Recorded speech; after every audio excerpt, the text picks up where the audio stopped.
చాలా నెలల తర్వాత ఈ రోజు ఆఫీస్ కి కళొస్తుందన్నమాట. కలే కాదు నవ్య, ఇన్ని రోజులు లేని సిన్సియారిటీ, పంక్చువాలిటీ ఎంప్లాయీస్ లో స్టార్ట్ అవుతుంది. అదేంటి, నిన్ను రాహుల్ని చూసి ఎంప్లాయీస్ భయపడటం లేదా, పని చేయడం లేదా? Not like that madam. మీరున్నప్పుడుండే వర్క్ ఎన్విరాన్మెంట్ కి మేమున్నప్పుడుండే వర్క్ ఎన్విరాన్మెంట్ కి డిఫరెన్స్ ఉంటుంది కదా. ఆ డిఫరెన్స్ లేకుండా చేస్తాను కదా.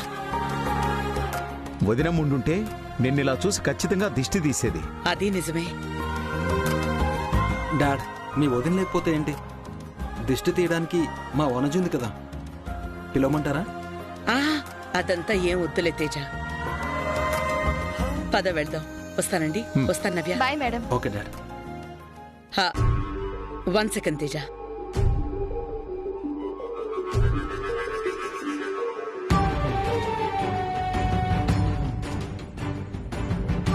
ఏమైంది మేడం? నేను ఆఫీస్కి వెళ్తున్నానని అందరికీ తెలిసింది, కానీ ఒక ఇంపార్టెంట్ పర్సన్ కి చెప్పడం మర్చిపోయాను.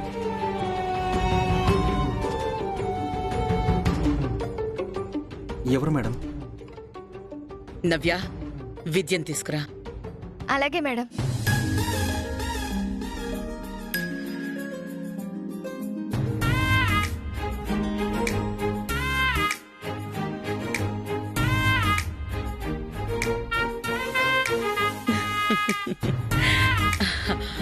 అరే రే విద్యమ్మా, చాలా రోజుల తర్వాత నేను ఆఫీస్కి వెళ్తున్నాను. ఈవినింగ్ వరకు నిన్ను చూడకుండా, నీతో ఆడుకోకుండా ఉండాలి. నాకు ఇష్టం లేదు, కానీ వెళ్ళాలి, తప్పట్లేదు. ఈవినింగ్ తొందరగా వచ్చేస్తాను, సరేనా? బాయ్.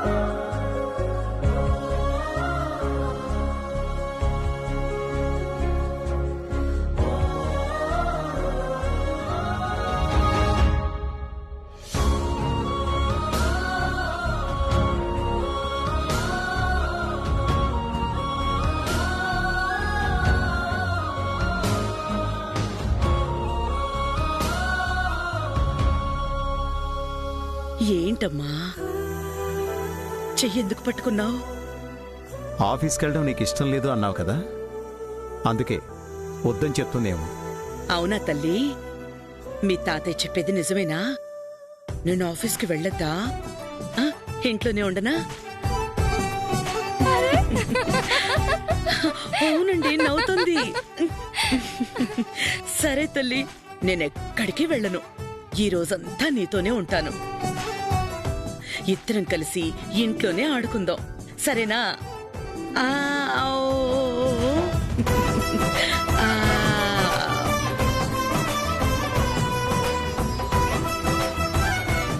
ఇప్పుడు నీకు హ్యాపీనా? చెప్పు, హ్యాపీనా? చెప్పమ్మా. అమ్మగారు ఆఫీస్కి వెళ్తే పాపని గుడికి తీసుకువెళ్ళాలనుకున్నాను కదా, ఇప్పుడు ఇంట్లోనే ఉంటే మొక్కెలా తీరుతుంది?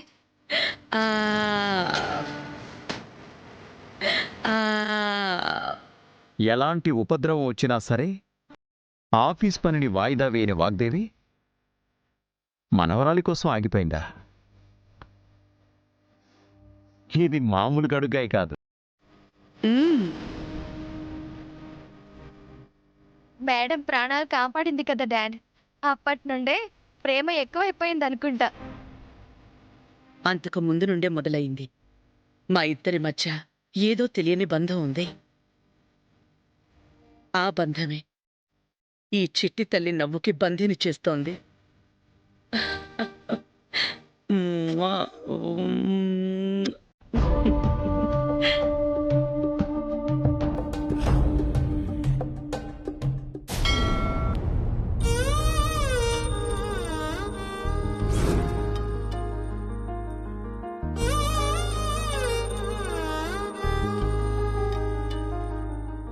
అమ్మాయి ఎక్కడండి? ఇంకా రాలేదా? వచ్చేస్తుంది పంతులు గారు. ఆలస్యం కాకుండా చూసుకోండి. శుభముహూర్తం దాటిపోకుండా తులాభారం జరిపిస్తే మంచిది. అనుకున్న ముహూర్తానికే జరుగుతుంది పంతులు గారు, నాది హామీ. సావిత్రి, అమ్మాయి ఎక్కడుందో ఫోన్ చేసి కనుక్కో. సరే అండి.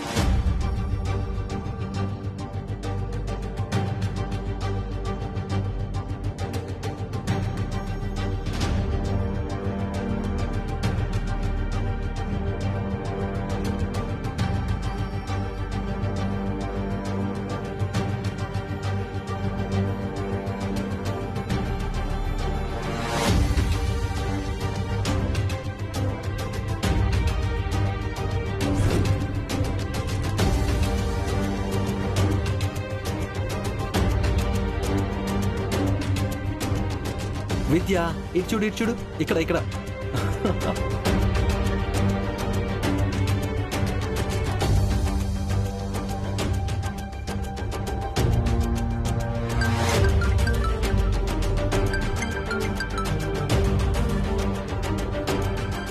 అమ్మ బ్రాహ్మణి, ఎక్కడున్నారమ్మా? ఇంట్లోనేనమ్మా. ఇంట్లోనా? ఇంకా బయలుదేరలేదా? లేదమ్మా, వాగ్దేవి గారు ఆఫీస్కి వెళ్లకుండా పాపతో ఆడుకుంటున్నారు. ఇప్పుడు ఆవిడకి తెలియకుండా పాపను ఎలా తీసుకురావాలో నాకు అర్థం కావడం లేదమ్మా. అలాంటవేంటే? ఇక్కడ ఏర్పాట్లన్నీ అయిపోయాయి, మీరు రావటమే ఆలస్యం. నేను రావడానికి అన్ని సిద్ధం చేసుకున్నానమ్మా, కానీ అమ్మగారు పాప కోసం ఆగిపోతారని నేను కలగన్నానా? సర్లే, రాహుల్ బాబుతో మాట్లాడి ఇద్దరూ కలిసి ఏదో ఒకటి చేసి పాపం తీసుకుని త్వరగా వచ్చేసేయండి.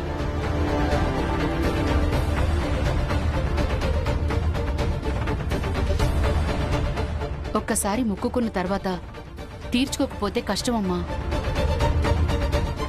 లేదమ్మా, ఖచ్చితంగా పాపను తీసుకుని వస్తాను. మొక్కేం ఆగదు. సరే, తొందరగా రండి. సరేనమ్మా. వచ్చేస్తారు పంతులు గారు. అలాగే.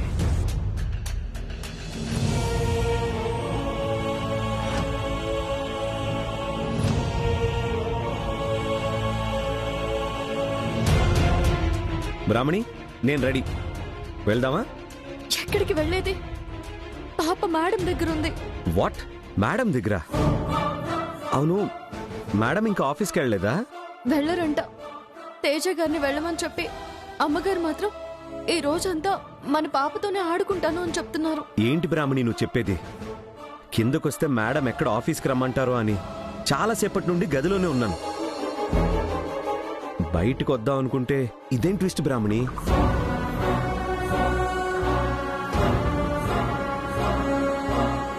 అరే, ఇప్పుడు మేడం పాపతోనే ఉంటే నువ్వు గుడికి ఎలా వెళ్ళాలి? మరి నువ్వు మొక్కెలా తీర్చుకోవాలి? అదే నాకు అర్థం కావడం లేదు బాబు. దయచేసి మీరే ఏదో ఒకటి చెప్పి అమ్మగారికి అనుమానం రాకుండా పాపను తీసుకురండి. ఏంటి, నేనా? మీరే బాబు. సరే, తప్పుతుందా? పద. ఆ,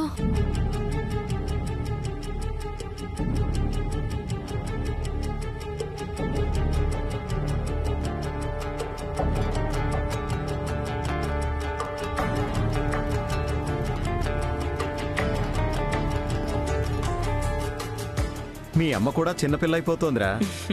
అలా మారితేనే కదా పాప నవ్వుని ఇంత దగ్గర నుంచి చూడగలిగేది.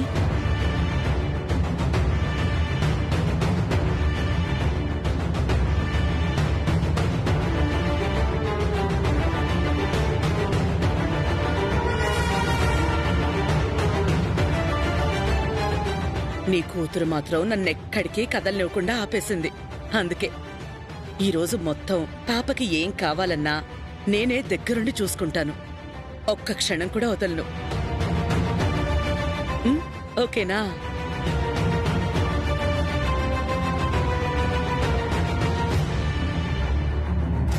ఆ చిట్టి తల్లి. ఓ ఏంటమ్మా? ఏంటి రాహుల్, ఏమైనా మాట్లాడాలా?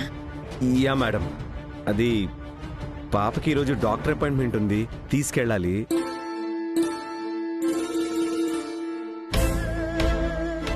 ఎప్పుడూ టైం దొరకనట్టు ఈ రోజు ఎందుకు? పోస్ట్పోన్ చేయడానికి అవ్వదా? మ్యామ్ అంటే అది హెల్త్ కదా మేడం, అందుకని. కరెక్టేలే, పోస్ట్పోన్ చేయకూడదు. హ, ఆ, ఆ. జాగ్రత్త. పద, నేను కూడా వస్తాను.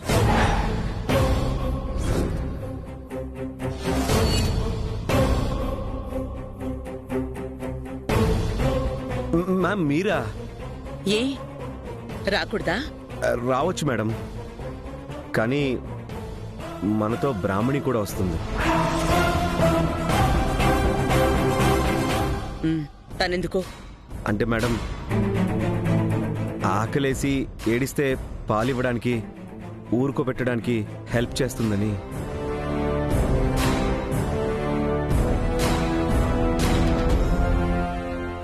మ్యామ్ పర్లేదు మేడం, బ్రాహ్మణి వస్తే ఏంటి, మీరు కూడా రండి మేడం. నాకెందుకు, అవసరం లేదు. పాపం తీసుకో.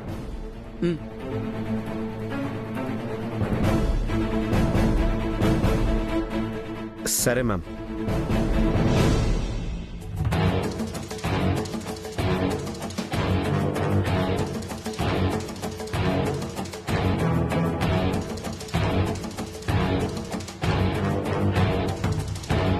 రమ్మని ఆఫర్ ఇస్తున్నారు. అమ్మగారు నిజంగానే వస్తానంటే ఏం చేసేవారు? నువ్వుంటే రారని తెలిసే అలా పిలిచాను. ఇదిగో పట్టుకో.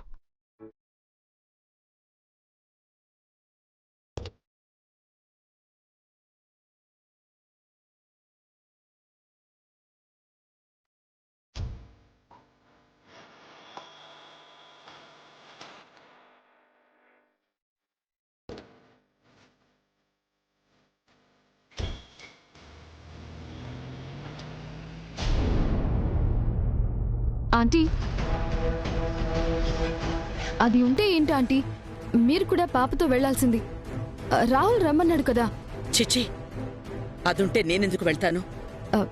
మీరిలాంటి చిన్న చిన్న విషయాలు ఎందుకులే అని వదిలేస్తున్నారా ఆంటీ? వీటిని ఆ సరస్సు బాగా క్యాష్ చేసుకుంటోంది. ఏంటి నువ్వు మాట్లాడేది?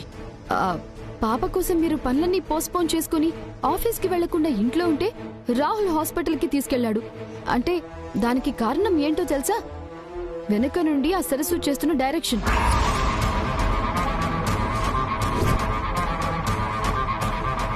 మా ముందు దాని డైరెక్షన్ ఏంటి? నిజమా ఆంటీ? నా కళ్ళతో నేను చూశాను. ఎన్ని సైన్స్, ఎన్ని సిగ్నల్స్ అనుకుంటున్నారు? అమ్మో, రాహుల్ని పపెట్ని చేసి ఆడుకుంటోంది. మీరు పాపకి దగ్గరవ్వడం కూడా తనకిష్టం లేదు. అందుకే ఇప్పటి నుండే మీకు దూరం చేయడానికి ఏదో ప్లాన్ చేస్తోందని నాకు అనుమానంగా ఉందాంటీ. ఇంట్లో నుంచి మీరు పంపించేయాలనుకుంటే పాపతో సహా రాహుల్ని తీసుకుని వెళ్ళిపోవాలని చూస్తోంది. అలా పావులు కదుపుతోంది. దాని తోక జాడింపులు ఎక్కడైనా చెల్లుతాయేమో గాని నా ముందు కాదు. అది ఏం చేసినా చూస్తూ ఊరుకునేది రాహుల్ కోసం. వాణ్ణే దూరం చెయ్యాలని చూస్తే చంపడానికి క్షణం కూడా ఆలోచించను.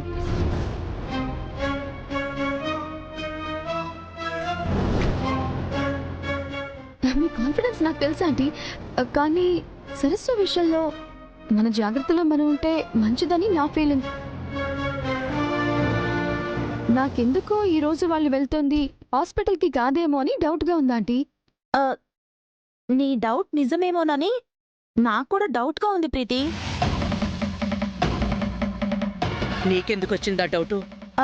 అంటే మేడం, పాపని హాస్పిటల్కి తీసుకెళ్లేదైతే టవలు, వాటర్ బాటిలు కార్లో పెట్టుకుంటుంది, కానీ పూజకు కావాల్సిన సామాన్లు ఎందుకు రెడీ చేసుకుంటుంది?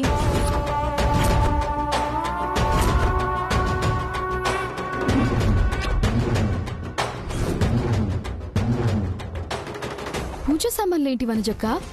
అవును ప్రీతి, బాల్కనీలో ఫోన్ మాట్లాడుతుంటే చూశాను. ఆ సరసు టెన్షన్తో పరిగెడుతూ ఉదయం నుంచి ఒక్కొక్కటిగా కార్లో ఏవో పూజ సామాన్లు పెడుతుంది.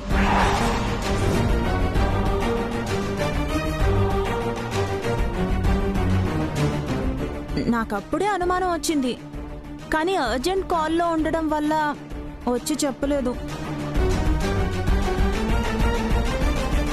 అంటే హాస్పిటల్ అని చెప్పింది నిజం కాదా? ఇంట్లో వాళ్ళకి చెప్పకుండా ఆ సరస్సు ఏదైనా పూజ చేయిస్తోందా?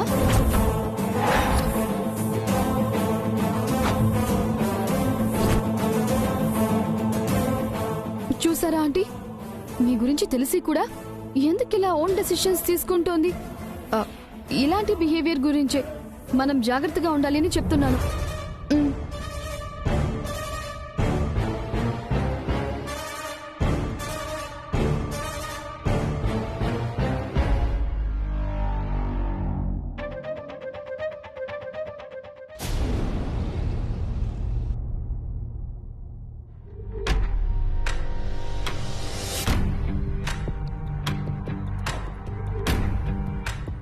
ఆ పాపని వాగ్దేవి గారు సొంత మనవరాలుగా చూసుకుంటున్నారు.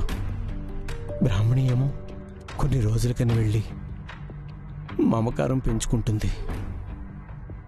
ఈ రోజు ఆవిడికి చెప్పకుండా ఈ కార్యక్రమం చేస్తుంది.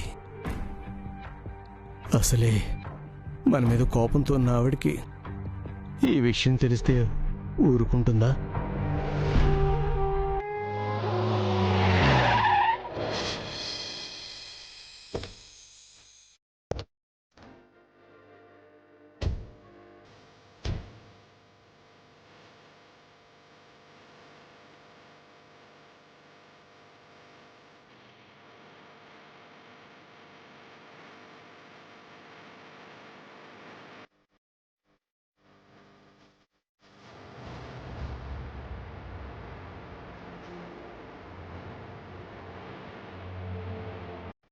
చూడు తల్లి, ఇదే గోల్డెన్ స్పాట్, నా లక్కీ ఏంజల్ దొరికిన చోటు.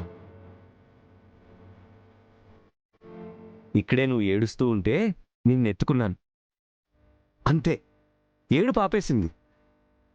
అలా నా లైఫ్లోకి ఎంటర్ అయిపోయింది. మీ అమ్మా నాన్న కోసం ఆ రోజు వెతికాను. నిజంగా వచ్చుంటే నా అదృష్టం ఇంకొకరి సొంతం అయి ఉండేది.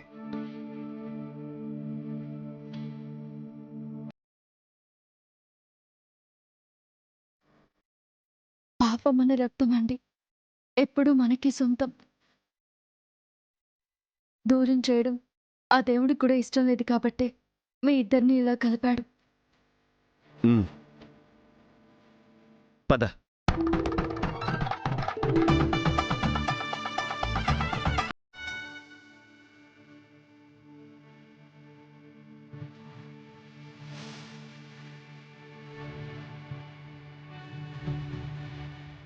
రండి రవి గారు. మావయ్య, సారీ మావయ్య, కాస్త లేట్ అయింది. పర్లేదు బాబు, మీరు వచ్చారు కదా అదే చాలు. అమ్మ ఇక్కడ లోపల ఈశ్వరుడికి పూజ చేస్తుంది. సార్. రండి.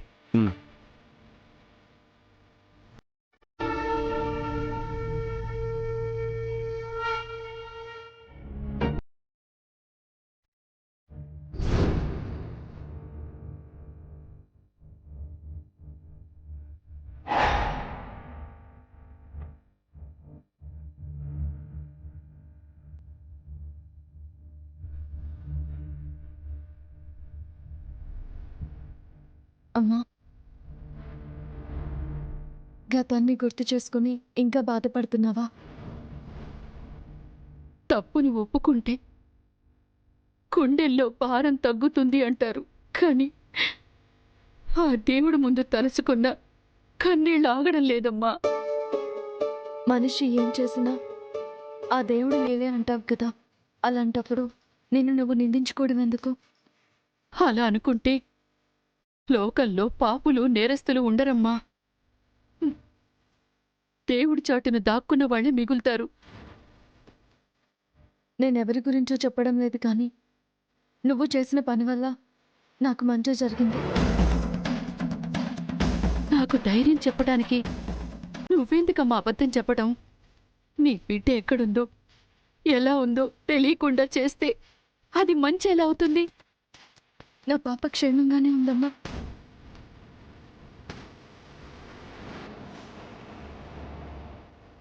అది చూడు, రాహుల్ బాబు చేతిలో నవ్వుతూ ఎలా ఆడుకుంటుందో. అంటే నీ కోపం వస్తుంది కానీ ఎంత ప్రేమ పంచినా, తల్లిగా నిన్ను నువ్వు ఊహించుకున్నా పేగు బంధమే, పరాయి మనిషి పరాయితనమే. అమ్మా, పాప తిరిగి నీ దగ్గరకు వచ్చినప్పుడే నా పాపానికి ప్రాయశ్చిత్తం కలుగుతుంది. ఈ కన్నీరు అంతమవుతుంది. అలా జరగాలంటే దేవుడి దగ్గర నువ్వు బాధపడ్డం కాదమ్మా, రాహుల్ బాబుకి నా మీద, నా మాటల మీద నమ్మకం కలగాలి.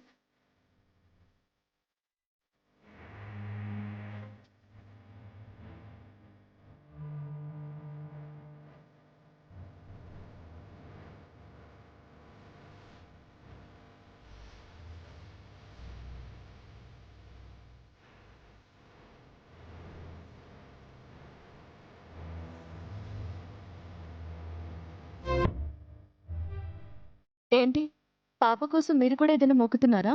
అంతగా ఆలోచిస్తున్నారు. నేను ఆలోచిస్తున్నది నీకోసమే. నా కోసమా? అవును. పార్టీ తర్వాత రోజు జరిగింది మొత్తం నువ్వు మందు తాగి అన్నీ మర్చిపోయినట్టు నేను కూడా అడవిలో జరిగింది మర్చిపోయానా? నీ బిడ్డకి నేనే తండ్రినై ఉండి కూడా తెలియనట్టుండిపోయానా?